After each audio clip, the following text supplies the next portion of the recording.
এইরকম একটা পরিস্থিতির মাঝখানে দাঁড়িয়ে আজকের দিনে দাঁড়িয়ে এই মহতী জনসভায় আমি বলতে চাই যে আমাদের এই উত্তরবঙ্গের 3টে জেলা, বিশেষ করে আপনি যদি তাকিয়ে দেখেন কুচবিহার, মালদা, উত্তর দিনাজপুর, এই 3টে জেলার থেকে অসংখ্য মানুষকে পরিযায়ী শ্রমিক হিসেবে তাদেরকে ভিন রাজ্যে কাজ করতে হয় বা কাজ করতে যেতে হয়। ভিন রাজ্যে যখন কোনো ধরনের দুর্ঘটনা ঘটে, সেই দুর্ঘটনার সামনে যখন যদি দেখি আহত এবং নিহতদের তালিকা, তাহলে আমরা দেখতে পাবো যে সেই আহত বা নিহতদের তালিকায় পশ্চিমবঙ্গের কয়েকটি জেলার মানুষের নাম আমরা সর্বাগ্রে দেখতে পাই। আমরা আপনাদের কাছে অনুরোধ করতে চাই বন্ধু, যদি পশ্চিমবঙ্গকে সত্যিকারের শিল্প উন্নত হিসাবে গড়ে তুলতে চাই, যদি পশ্চিমবঙ্গের মানুষের কর্মসংস্থানের ব্যবস্থা করতে চাই, তাহলে ভারতীয় জনতা পার্টির কেন্দ্রের সরকারের পাশাপাশি রাজ্যের সরকার, সেটাও ভারতীয় জনতা পার্টির হওয়া দরকার। কিন্তু তার মাঝখানে দাঁড়িয়ে ভারতীয় জনতা পার্টির এই অঙ্গীকার যে পরিযায়ী শ্রমিকের স্রোত যা উত্তরবঙ্গ তথা পশ্চিমবঙ্গ থেকে ভিন রাজ্যে চলে যান বিভিন্ন কাজ করবার ক্ষেত্রে, সেটাকে বন্ধ করার অঙ্গীকার হচ্ছে ভারতীয় জনতা পার্টির।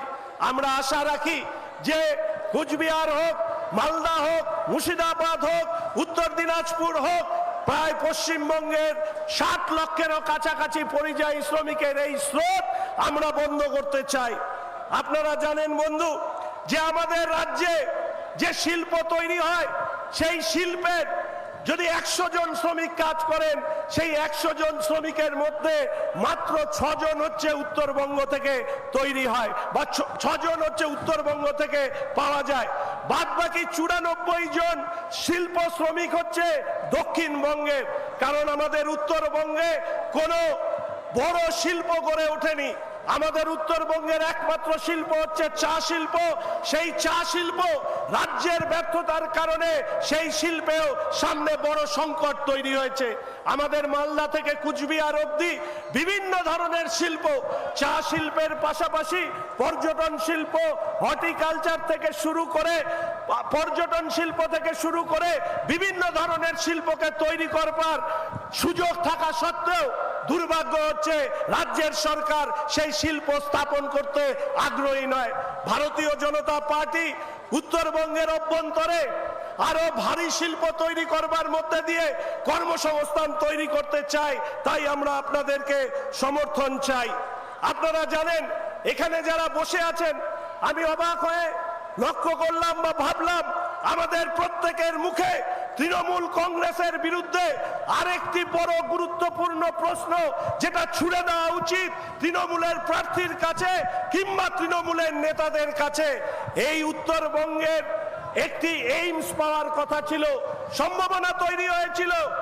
আমাদের রায়গঞ্জে যে এইমস আসবার কথা ছিল, সেই এইমসকে নিয়ে যাওয়া হলো কল্যাণীতে, কলকাতার মাত্র 100 কিলোমিটারের মধ্যে।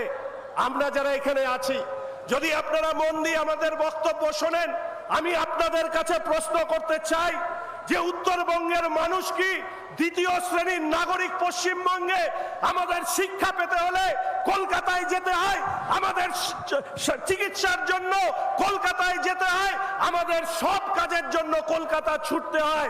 অথচ 2.5 কোটি মানুষের বাস এই উত্তরবঙ্গ। সেই উত্তরবঙ্গে কেন একটা এইমস আমরা পেয়েছিলাম, সেই এইমসকে রাজ্যের মাননীয় মুখ্যমন্ত্রী জমি না দিয়ে কেড়ে নিয়ে গিয়ে কল্যাণীতে বসিয়েছে। ধিক্কার মমতা ব্যানার্জিকে, ধিক্কার জানাই উত্তরবঙ্গের মানুষের পক্ষ থেকে, যারা আমাদের উত্তরবঙ্গের মানুষের শিক্ষা, স্বাস্থ্য, রুটি রুজি সব কেড়ে নিচ্ছে। তাদের বিরুদ্ধে এই লোকসভা নির্বাচনে আমাদের একত্রিত হতে হবে। আপনারা শুনলে অবাক হবেন বন্ধু, আমাদের এই উত্তরবঙ্গে আমরা চেয়েছিলাম খেলার পরিকাঠামো গড়ে উঠুক। সারা উত্তরবঙ্গের মানুষ, আপনারা দেখেছেন আমাদের এখানে একটা আন্তর্জাতিক মানের স্টেডিয়াম নেই। আমাদের এখানে রাজ্যের সরকারের প্রতিবন্ধকতার জন্য খেলো ইন্ডিয়ার সেন্টার গড়ে ওঠেনি। ফলে স্বাভাবিকভাবেই খেলা বলুন, শিল্প বলুন, স্বাস্থ্য বলুন, শিক্ষা বলুন, উত্তরবঙ্গ বিভিন্নভাবে বঞ্চিত হয়েছে। আর আমি এই কথা আপনাদের সামনে বলতে চাই, ৭৫ বছর ধরে এই উত্তরবঙ্গের মানুষকে তাদেরকে বিভিন্নভাবে বঞ্চিত করা হয়েছে। বঞ্চনা উত্তরবঙ্গের মানুষকে দেওয়ালে পিঠ ঠেকিয়ে দিয়েছে। ফলে উত্তরবঙ্গের মানুষ এই আওয়াজ তুলছে, একটা নতুন উত্তরবঙ্গ গড়ে তুলতে চাই, যে উত্তরবঙ্গের মানুষকে শিক্ষা, শিল্প, স্বাস্থ্য, চিকিৎসার জন্য আমাদেরকে কলকাতায় ছুটে যেতে হবে না। এই রকম একটি নতুন উত্তরবঙ্গ ভারতীয় জনতা পার্টি আমরা আপনাদেরকে উপহার দেব। এই দায়বদ্ধতা, এই গ্যারান্টি আমরা দিতে চাই। আমরা আপনাদেরকে বলতে চাই বন্ধু, মাঝে মাঝে আমি শুনি আমাদের মাননীয় মুখ্যমন্ত্রী বলেন মোদির গ্যারান্টি হচ্ছে শূন্য, আর ওনার গ্যারান্টি কি আমি জানি না। তবে আমি ওনার গ্যারান্টির কিছু উদাহরণ দিতে চাই। আচ্ছা, এই মমতা ব্যানার্জি একসময় বলেছিলেন না, উত্তরবঙ্গকে সুইজারল্যান্ড করে দেব, কলকাতাকে লন্ডন করে দেব, দীঘাকে গোয়া করে দেব। তা আজকের দিনে দাঁড়িয়ে উত্তরবঙ্গ কি সুইজারল্যান্ড হয়েছে বন্ধু? হয়েছে? তাহলে মমতার গ্যারান্টি মানে মিথ্যার গ্যারান্টি, মমতা ব্যানার্জি মানে মিথ্যা ভাষণ। ওনার ইন্ডি জোটের, ওনার প্রাক্তন দলের এক বড় নেতা তিনি কি বলেছিলেন? আমাদের মাননীয় মুখ্যমন্ত্রী দু কারণে মুখ খোলেন, মাত্র দুটি কারণে উনি মুখ খোলেন। বলতে পারবেন যেই দুটি কারণ কি কি? যে দুটি কারণে আমাদের মাননীয় মুখ্যমন্ত্রী মুখ খোলেন, কেউ বলতে পারবেন? একটা হচ্ছে খেতে, মাননীয় মুখ্যমন্ত্রী খাবার জন্য মুখ খোলেন।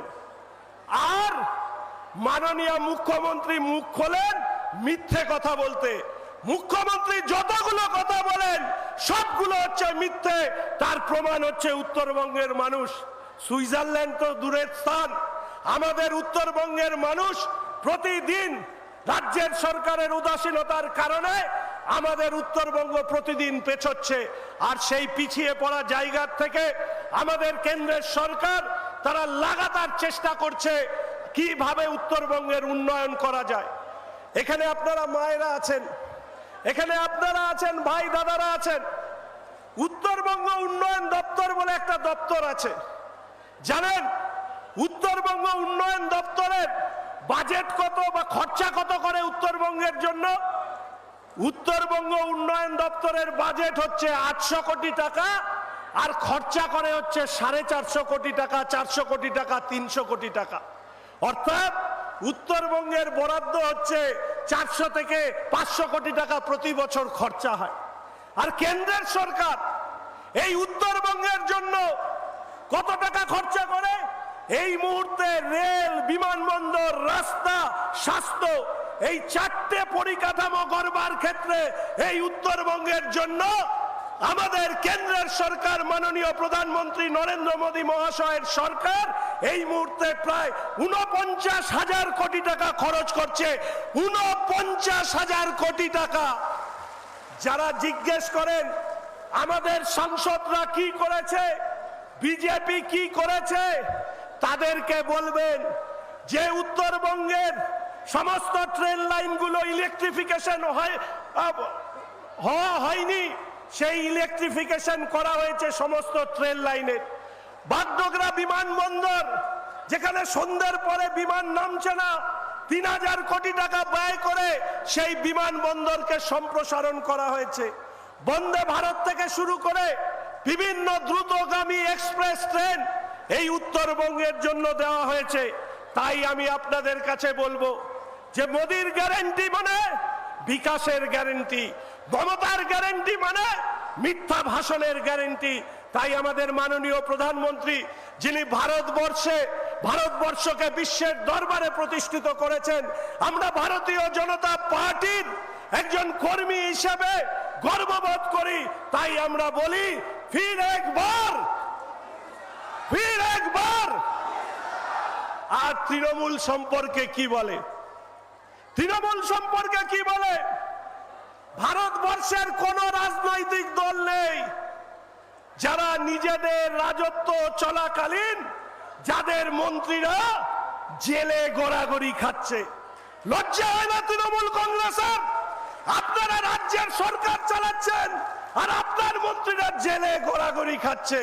তাই একবার আমার সাথে বলুন, পার্থ চোর কেষ্ট চোর, পার্থ চোর কেষ্ট চোর, পার্থ চোর কেষ্ট চোর, পিসি চোর ভাইপো চোর, পিসি চোর ভাইপো চোর, পিসি চোর ভাইপো চোর, আরো জোরে হবে, পিসি চোর ভাইপো চোর, পিসি চোর ভাইপো চোর। এবার একসাথে চোর ধরো, চোর ধরো, চোর ধরো। আমি কি বলি জানেন, তৃণমূলের তিন ধরনের নেতা আছে। এক ধরনের তো জানেনই, আমাদের অনুব্রত সকন্যা তিহারে আছে, আমাদের পার্থবাবু মনে হয় আলিপুরে আছে, মানিক বাবু আছে, আরো অনেক বাবুরা মিলে জেলে আছে। তাহলে তৃণমূলের এক শ্রেণীর নেতা আছে, তারা হচ্ছেন জেলে আছে। আবার কিছু নেতা আছেন তারা হচ্ছেন বেলে আছে। তাহলে এক শ্রেণীর নেতা জেলে আছে, এক শ্রেণীর নেতা বেলে আছে, আর আরেক শ্রেণীর নেতা, তাদের নাম দুজন বলছি না, শুনেছি নাকি চ্যাটার্জি মুখার্জি রোডে টালির চাল দেখিয়ে, হাওয়াই চটি দেখিয়ে বড় বড় পোস্টার লাগাতেন সততার প্রতীক। এখন অবশ্য লাগান না, এখন সততার প্রতীকটা মুছে দিয়েছেন। শুনছি নাকি ওনারা জেলে যাব বলে তৈরি আছে, অর্থাৎ আগামী দিনে জেলে আছে, বেলে আছে, আর তৃণমূলের তৃতীয় স্তরের নেতারা জেলে যাব বলে তৈরি আছে। লজ্জা হয় না বন্ধু? যারা তৃণমূল কংগ্রেসের পতাকা নিয়ে হাঁটেন, বিশেষ করে নেতারা যারা বড় বড় রাস্তায় ভাষণ দেন, তাদের উদ্দেশ্যে বলতে চাই যে একবার ভাবুন, আপনার তৃণমূল কংগ্রেসের নেতা, আমাদের সহকর্মী, বিধানসভায় তার সাথে কথা হয়, দেখা হয়, তিনি প্রকাশ্য সভায় বলছে তৃণমূল বলতে কি লজ্জা লাগে? লোকে বলছে তৃণমূল বনেই চোর, তুই তৃণমূল তুই চোর। তাই জন্য কি তৃণমূলের প্রচার করতে বাড়িতে বাড়িতে লজ্জা লাগে? যেতে লজ্জা পাচ্ছেন? এইসব ভুলে যান।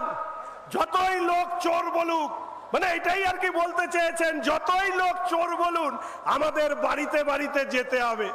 আর আরেক তৃণমূলের নেতা অরূপ বাবু, তিনি কি বলছেন? দলটা এখন মুমূর্ষু অবস্থায় আছে, মানে ভেন্টিলেশনে আছে, খুবই সংকটজনক অবস্থা, যার তার পায়ে পড়তে হবে। মানে ভোটার থেকে শুরু করে তৃণমূলের নিজেদের লোকজনদের পায়ে পড়তে হবে। তাহলে যে দলের নেতারা তৃণমূলের নামে নিজেদের পরিচয় দিতে লজ্জা পাচ্ছে, আপনারা কি সেই দলের হয়ে ভোট করবেন? হ্যাঁ কি না? হ্যাঁ কি না? তাহলে যে দলের নামের সাথে ট্যাগ হয়েছে তুই তৃণমূল তুই চোর, সেই দলকে এবারের ভোটে বিসর্জন দেওয়ার কাজ আমাদের পশ্চিমবঙ্গের মানুষকে করতে হবে। আমি মাঝে মাঝে অবাক হয়ে লক্ষ্য করি, কি বলে ওরা হচ্ছে বাংলার ভালো চায়, বাংলার। আর সব থেকে খারাপ কে? গুজরাট। বলে বাংলার মেয়ে। তা বাংলার মেয়ের কাছে একটা প্রশ্ন করবেন যে আপনার কি বাংলার কাউকে খুঁজে পেলেন না যে গুজরাট থেকে পাঠান সাহেবকে নিয়ে এসে পশ্চিমবঙ্গে ক্যান্ডিডেট করতে হচ্ছে? বাংলায় কি আপনার বাংলার লোক খুঁজে পাওয়া যাচ্ছে না? বাংলার মেয়ের এমন দুরবস্থা হলো যে বাংলায় প্রার্থী খুঁজে পাচ্ছেন না, আর উনি নাকি দিল্লি গিয়ে বুঝবেন। এই হচ্ছে তৃণমূল কংগ্রেসের বর্তমান অবস্থা। ওনারা মাঝে মাঝে বলেন খেলা হবে। আমি শুধু বলছি, বেশি বাড়াবাড়ি করলে কাপড় কাচা হবে, বেশি বাড়াবাড়ি করলে কাপড় কাচা হবে। খেলা হবে বলে আজকে মাঠের খেলা বন্ধ করেছেন, আর মাঠের খেলা বন্ধ করে আপনারা 2021 সালের পরে 2রা মের পর 67 জনেরও বেশি ভারতীয় জনতা পার্টির কার্যকর্তাকে মেরে ঝুলিয়ে দিয়েছেন। বেলেঘাটার অভিজিৎকে তার কুকুরের সাথে আদর করা অবস্থায় তাকে যখন খুন করেছেন, আমি আপনাদেরকে কথা দিয়ে যাচ্ছি এই 2021 অবধি বা তার পরবর্তী সময়ে পঞ্চায়েত নির্বাচনে 39 জন খুন হয়েছে এই পঞ্চায়েতের সময়। আমরা কথা দিয়ে যেতে চাই এই সবাই এবং পশ্চিমবঙ্গের মানুষের কাছে যে সমস্ত নিরপরাধ মানুষের রক্তে এই তৃণমূল কংগ্রেস সরকার গঠন করেছে, সব হত্যাকারীকে যদি আমরা জেলে না পাঠাতে পারি তাহলে আমরাও ভারতীয় জনতা পার্টি করি না। আমরা কথা দিতে চাই তাদের উপযুক্ত স্থানে আমরা অবশ্যই পাঠাবো। এখানে মায়েরা আছেন, ভুলে যাননি সেই ক্ষত। 2021 সালের নির্বাচনের পর 50,000-এরও বেশি মানুষ ঘরছাড়া হয়েছে, মহিলাদের উপর শারীরিক অত্যাচার হয়েছে, পঞ্চায়েত নির্বাচনে যেভাবে লুট করা হয়েছে, প্রার্থী দিতে দেওয়া হয়নি, মহিলাদের উপর অত্যাচার চালানো হয়েছে। সেই জায়গায় দাঁড়িয়ে আজকের দিনে দাঁড়িয়ে লোকসভা নির্বাচনে ব্যালটের মধ্যে দিয়ে তৃণমূল কংগ্রেসকে বার্তা পাঠাতে হবে যে নির্বাচন মানে ভয় দেখিয়ে মানুষের সমর্থন অধিকার নয়। নির্বাচন মানে এমন কোন পার্টি ভারতবর্ষকে খুঁজে পাবেন না যারা মানুষের সেবা করতে চান, মানুষকে খুন করে, এরকম কোন পার্টি পাবেন?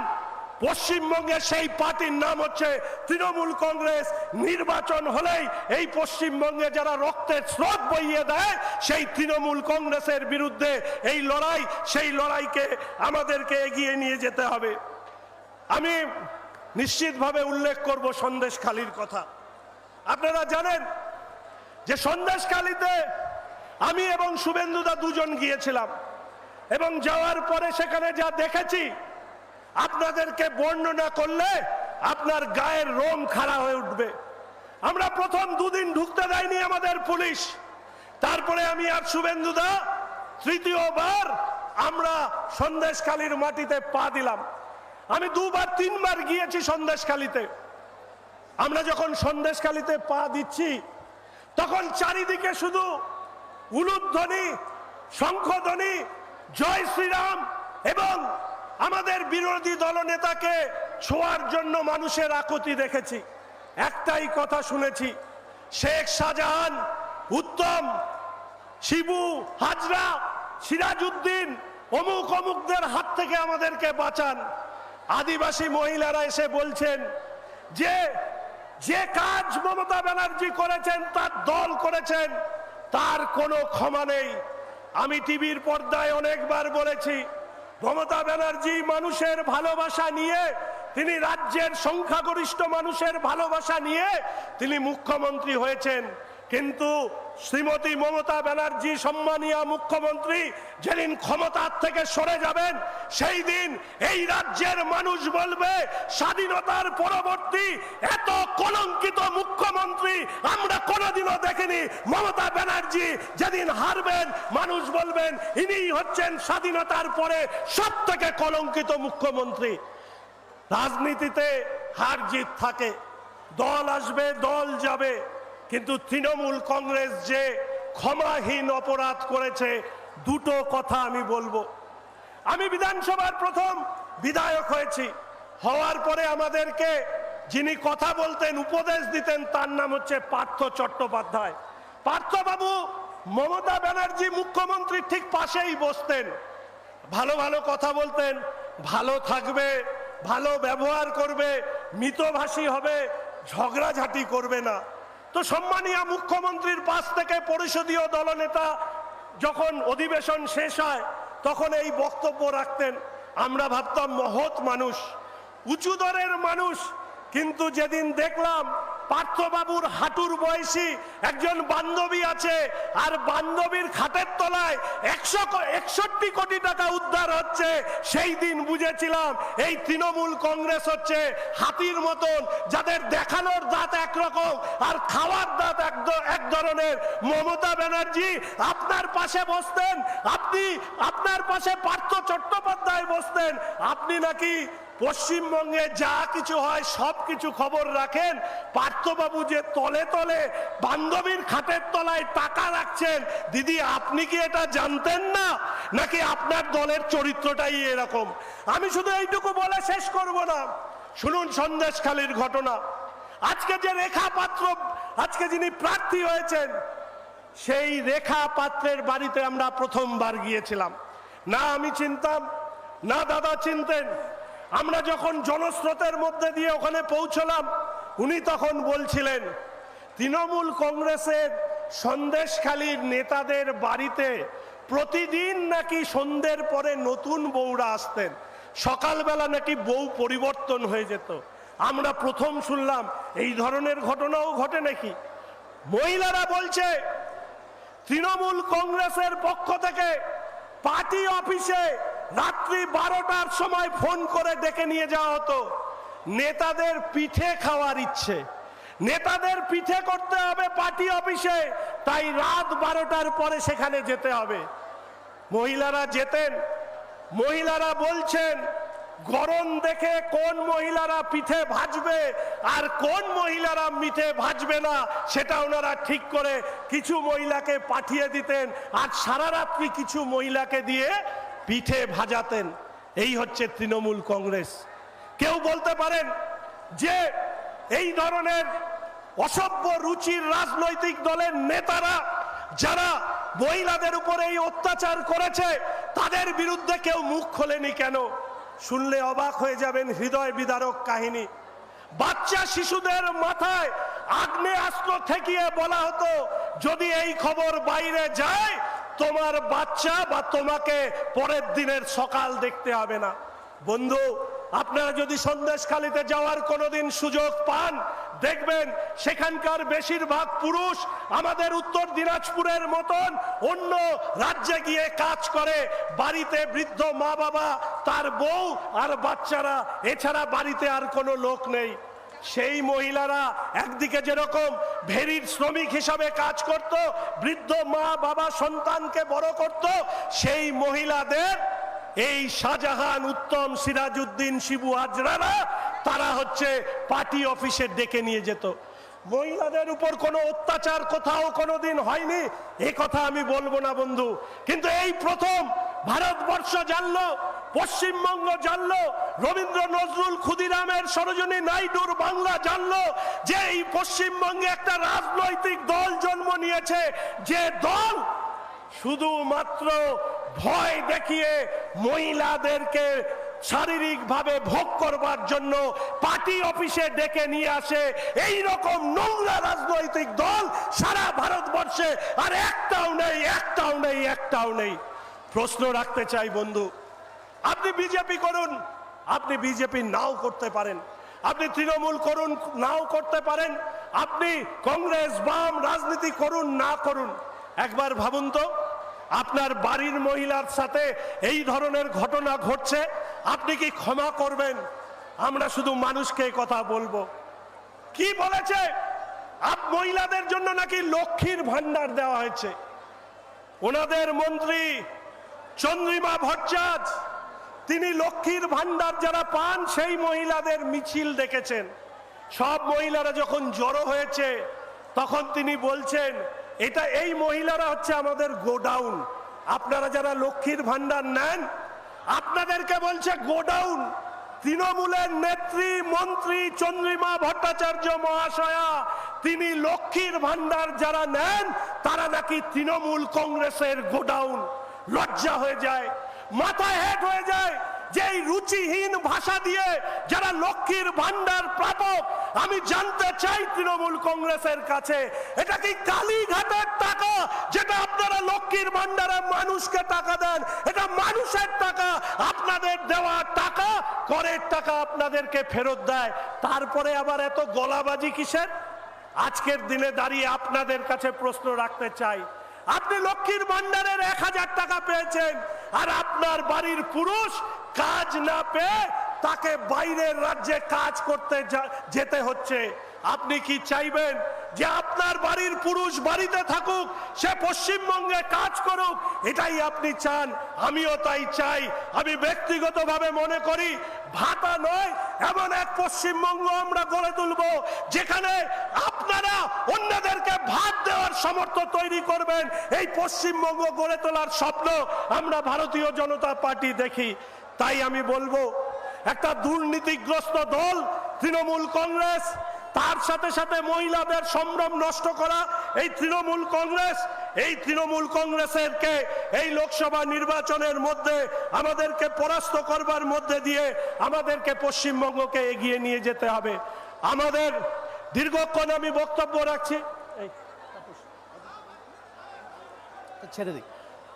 আমি তাই আপনাদের কাছে অনুরোধ করব যে আমাদের মাননীয় বিরোধী দলনেতা বিধানসভার শুভেন্দুদা আসছে, আমি একটু শুভেন্দুদার গল্প বা কথা একটু বলি। আমি 2021 সালে বিধায়ক হওয়ার পরে, বিধানসভায় যাওয়ার পরে শুভেন্দুদার সাথে আমার প্রথম দেখা। আমি একটা বক্তব্য রাখার পরে উনি ডেকে আমার সাথে কথা বলেন এবং আমি তারপর থেকে দাদার সাথে বিভিন্ন জায়গায় যাওয়ার সুযোগ হয়েছে। আমি শুধু আপনাদেরকে বলি, দাদা মাঝে মাঝে বলে 1956, বলে কি বলে না? বলে কি বলে না? কেন বলে? বলেছিল নাকি 294টা কেন্দ্রেই উনি প্রার্থী। সেই মমতা ব্যানার্জি সম্মানীয় মুখ্যমন্ত্রীকে কম্পার্টমেন্টাল মুখ্যমন্ত্রী বানিয়েছে কে? বাংলার বাঘ, বাংলার পরিবর্তনের সূর্য শুভেন্দু অধিকারী মহাশয়। তাই বিধানসভায় যখন শুভেন্দুদা ঢোকেন, ওই সময় যদি মুখ্যমন্ত্রী থাকেন, মুখ্যমন্ত্রীর মাথা যদি এরকম থাকে, টুক করে মাথাটা নেমে যায়। কারণ ওর সামনে যিনি বসে থাকেন তার নাম হচ্ছে শুভেন্দু অধিকারী। তার কাছে নন্দীগ্রামে হেরে কম্পার্টমেন্টাল মুখ্যমন্ত্রী হয়ে বিধানসভায় প্রবেশ করেন। আর আমাদের বিরোধী দলনেতা একবারে পরীক্ষা দিয়ে একবারে মুখ্যমন্ত্রীকে হারিয়ে তিনি বিধানসভায় এসছেন, ফলে তার সামনে মাথা উঁচু করে রাখতে পারে না।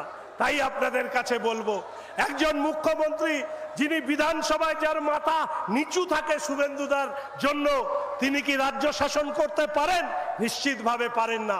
তাই আমি অনুরোধ করব যে এই রাজ্যকে যদি প্রগতির দিকে এগিয়ে নিয়ে যেতে হয়, শুভেন্দু অধিকারী, সুকান্ত মজুমদার মহাশয়, আমাদের উত্তরবঙ্গ থেকে ভারতীয় জনতা পার্টির প্রদেশের সভাপতি, অধ্যাপক মানুষ, এত মিষ্টিভাষী মানুষ, যিনি শিক্ষিত, উচ্চ শিক্ষিত মিষ্টিভাষী অধ্যাপক মানুষ, তাদের নেতৃত্বে, ভারতীয় জনতা পার্টির নেতৃত্বে এই রাজ্যে তৃণমূল কংগ্রেসের অপশাসনের অবসান হবে।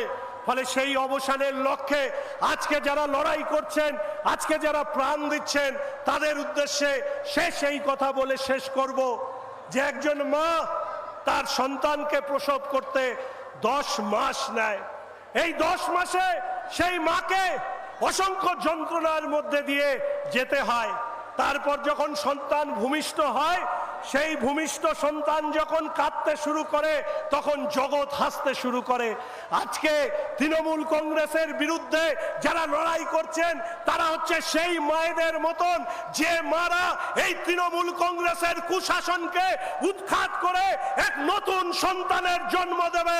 সেই সন্তানের মুখ দেখবার জন্য 24 এবং 26-এ ভারতীয় জনতা পার্টির পাশে থাকুন এবং রায়গঞ্জ লোকসভা কেন্দ্রের প্রার্থী উদ্যমী কার্তিক চন্দ্র পাল, যিনি সবসময় মানুষের সেবায় আপনাদের জেলার লড়াইয়ের প্রশ্নে এগিয়ে থাকে, তাকে জয়ী করুন।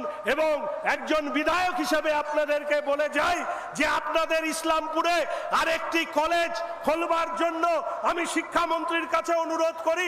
আপনাদের ইসলামপুরে একটি গার্লস স্কুলের জন্য আমি বিধানসভায় শিক্ষামন্ত্রীর কাছে অনুরোধ করি এবং শিক্ষামন্ত্রী তখন আমাকে বলছে যে শঙ্কর, এই রকম অবস্থা ইসলামপুর কলেজের, আমি তো জানি না।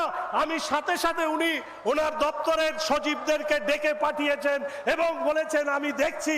আমি আশা রাখি যে আমাদের শিক্ষামন্ত্রী তিনি তার কথা রাখবেন, ইসলামপুরে আরেকটি নতুন কলেজ করবার ব্যাপারে উদ্যোগী হবেন। আমি ইসলামপুরের সম্মানীয় বিধায়কের সাথে গিয়েও আমি একই অনুরোধ করি যে আপনি বলুন, আমি হচ্ছে বিরোধী দলের বিধায়ক, আপনি শাসক দলের বিধায়ক, ইসলামপুরে একটা কলেজের দরকার দরকার। আমি জানি ইসলামপুর থেকে রায়গঞ্জ যাওয়ার জন্য বেঙ্গল টু বেঙ্গলে কোনো বাস পাওয়া যায় না। সন্ধ্যার পরে ইসলামপুর থেকে রায়গঞ্জ বা রায়গঞ্জ থেকে ইসলামপুরে আসার ক্ষেত্রে অনেক সমস্যা হয়। আমরা পরিবহন মন্ত্রীর কাছে দাবি জানিয়েছিলাম যে এক্ষেত্রে পরিবহন দপ্তর থেকে উদ্যোগ গ্রহণ করা হোক। উত্তর দিনাজপুরের পরিযায়ী শ্রমিকদেরকে পাশে দাঁড়ানোর জন্য এবং তার সাথে সাথে স্বাস্থ্য পরিকাঠামোকে আরো ভালোভাবে করবার জন্য বিধানসভার অভ্যন্তরে বারংবার আপনাদের জেলার লোক না হয়েও শুধুমাত্র উত্তরবঙ্গকে ভালোবাসি, চাই উত্তরবঙ্গের উত্তরণ, তাই বারবার ইসলামপুর তথা এই আপনার রায়গঞ্জ লোকসভা কেন্দ্রের বিভিন্ন সমস্যার কথা তুলে ধরেছি। আশা রাখি কার্তিকদার পাশে থেকে আপনারা আমাদেরকে আশীর্বাদ করলে আপনাদের জন্য পশ্চিমবঙ্গ বিধানসভার অভ্যন্তরে আমি সোমেনদার মতন যারা রয়েছি আপনাদের জন্য লড়াই করবার জন্য প্রস্তুত আছি। এইটুকু কথা বলে সবাইকে ধন্যবাদ, বড়দেরকে শ্রদ্ধা জানিয়ে আমি আমার কথা শেষ করছি। ভারত মাতা কি, ভারত মাতা কি, বন্দে বন্দে, বিজেপি বিজেপি বিজেপি জিন্দাবাদ, বিজেপি বিজেপি বিজেপি জিন্দাবাদ।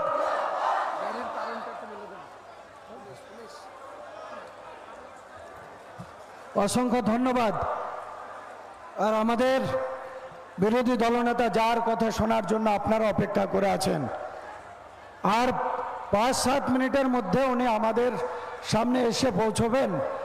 আর ওনার দেরির কারণ আমি আগেই বলেছি, আবারও বলছি, আর পশ্চিমবাংলার পুলিশ প্রশাসন তাদের যে অপদার্থতা, তারা আমাদের বিরোধী দলনেতাকে মিসগাইড করে ভুল পথে পরিচালনা করে প্রায় 70 কিলোমিটার রাস্তা ভুল পথে তাকে পরিচালনা করে প্রায় 1.5 থেকে 2 ঘন্টা আর তার সময়টাকে নষ্ট করেছে, যাতে তিনি এই সভাতে আপনাদের সামনে আমাদের সামনে উপস্থিত হতে না পারেন।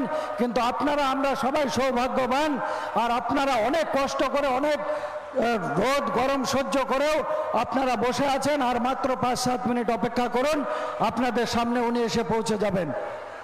এবারে আমাদের বক্তব্য রাখবেন ওবিসি মোর্চা আমাদের রাজ্যের সভাপতি এবং আমাদের এই লোকসভার ইনচার্জ মাননীয় অজিত দাস মহাশয়। অজিত দাসকে আমি বক্তব্য রাখার জন্য অনুরোধ করছি। তার আগে বলবো, চেয়ারগুলো যারা উঠে দাঁড়িয়ে আছেন একটু বসবেন চেয়ারটাতে। যারা দাঁড়িয়ে আছে, ভলেন্টিয়ার যারা আছে, তাদেরকে বলবো বসার জন্য অনুরোধ করতে। 5 মিনিটের মধ্যে উনি